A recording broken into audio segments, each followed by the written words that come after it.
Hey now, it is Sunday, June 23rd. I'm not going to drop this until probably at least till Tuesday because I know Hobbypalooza is going on and they have some great videos out there.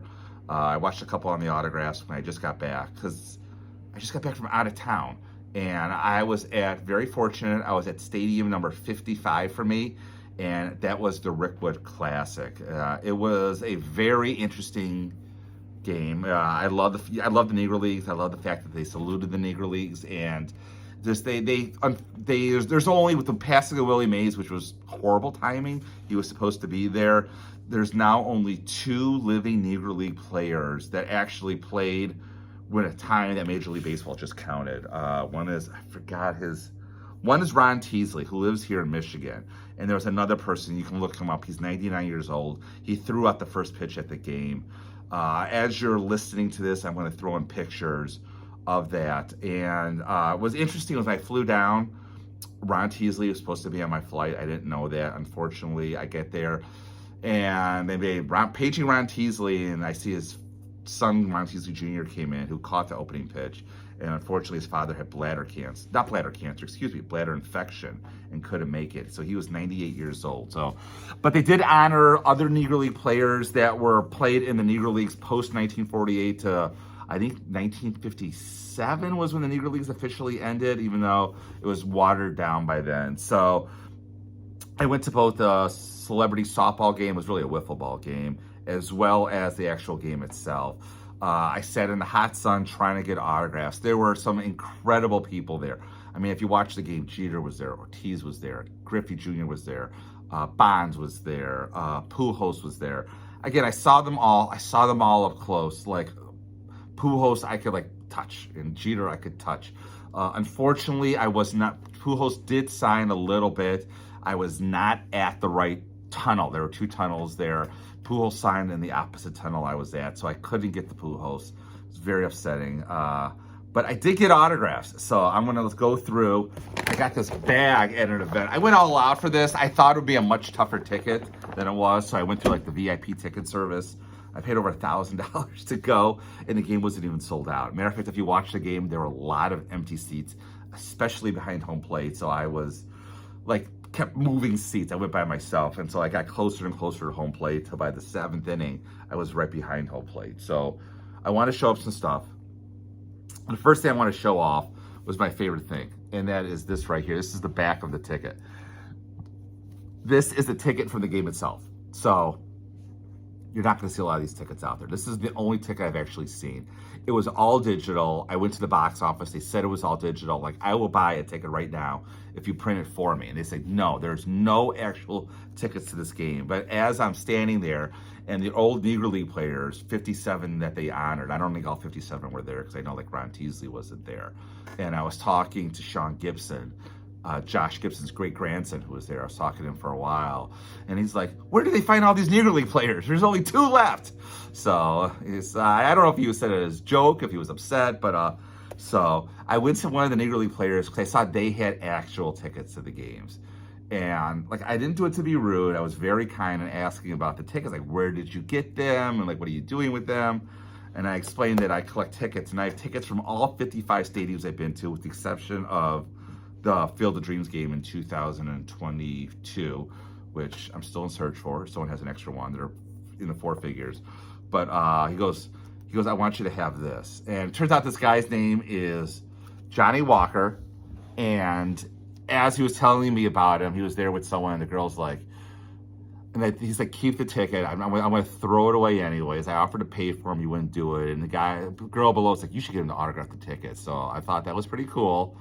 And so I said, sure, that's a great idea, but you autograph the back. So he signed to Johnny Walker, Kansas City Monarchs, and Detroit Stars. So we were talking about Detroit. He lives in Grand Rapids. I live in Detroit. He's going to be here for the Negro League weekend next weekend. But this is, yes, a real ticket from the game. I have not seen another one. So I posted it on Booger's Ticket Stubs, which is the premier Facebook group for tickets. And I just thought that was really cool. So yes, I have a ticket from 54 to 55 stadiums I've been to, a real ticket. I have a commemorative from the other one. So, okay, autographs besides that one. Thursday night, no one was signing. Literally, like I said, Ortiz, Jeter, and Bonds, and someone else. They walked like right past me, would not touch a pen, nothing. They would, oh, A-Rod. They all walked past me, wouldn't touch a thing. But towards later in the night, I'm like sitting in my seat talking to Sean Gibson, and none other than Joe Torre walks right past me. He could have been any nicer. He signed, was posing for pictures. I don't know how many people saw him. I'll take that out right there. So they're signed a beautiful autograph for me, Joe Torre. So unfortunately, this is the only baseball Hall of Famer that I was able to get that day. I'm trying to see who else I got, but I got to go through some stuff here.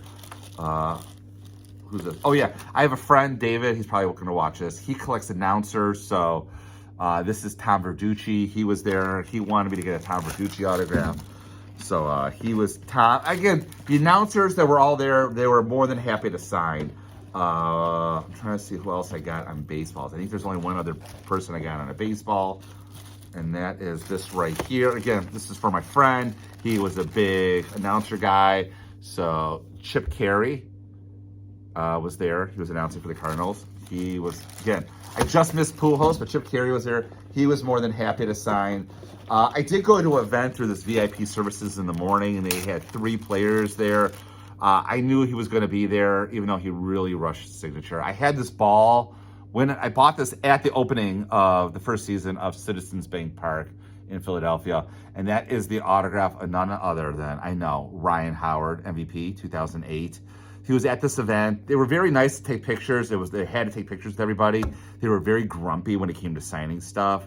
So he signed this autograph like begrudgingly for me. It's a horrible Ryan Howard autograph. I asked him to put 08 MVP. Was it no 06 MVP? He's like, no. So it's like, you're being paid to be there. You couldn't, like, we're paying a lot of money to be there. You could have put 06 MVP, but he would not do it for me. So what am I gonna do? As for other players, I had them all sign this program. I didn't know what to do. I didn't have, if I could have got the Pujols, if I could have got to Jeter or anything really nice, I would have had them sign a baseball. This program, they're tough to see out here. Like Ken Rosenthal's on here. Their first person to sign this was Dwight Freeney, the Indianapolis Colts Hall of Famer. He put Hall of Fame 24 up here for me. He wasn't mean, but he was a Sharpie killer. You know what I'm saying? And so the only Sharpie I had was a black one. I thought black on black program would have looked nice. He killed the Sharpie, and after that point, I'm like, I'm going to use blue Sharpie. I'm trying to think, see who else signed this. Bill DeWitt signed it, the owner of the Cardinals. Jerry Buss, I want to say, he owns the majority owner of the Padres, signed this. Adam Jones signed this. Adam Jones did a really cool thing. There was a little kid there, like all dressed up in Giants gear. He goes, give me your baseball. He goes on the field with this baseball, and he gets the autographs of Pujols, Wainwright, Sabathia, I forgot who else. He got everyone to sign his baseball for this kid. He's the only one he did it for. So mad props to Adam Jones for doing that. Matt Barnes signed this program, former champion with the Warriors. I'm trying to think who else. A couple of players from the Giants. Hunter Pence signed this. There were a couple players from the Giants. Ken Rosenthal. I mean, like I said, two or three players from the Giants did sign this. I was right near the Giants dugout, not near the Cardinals dugout.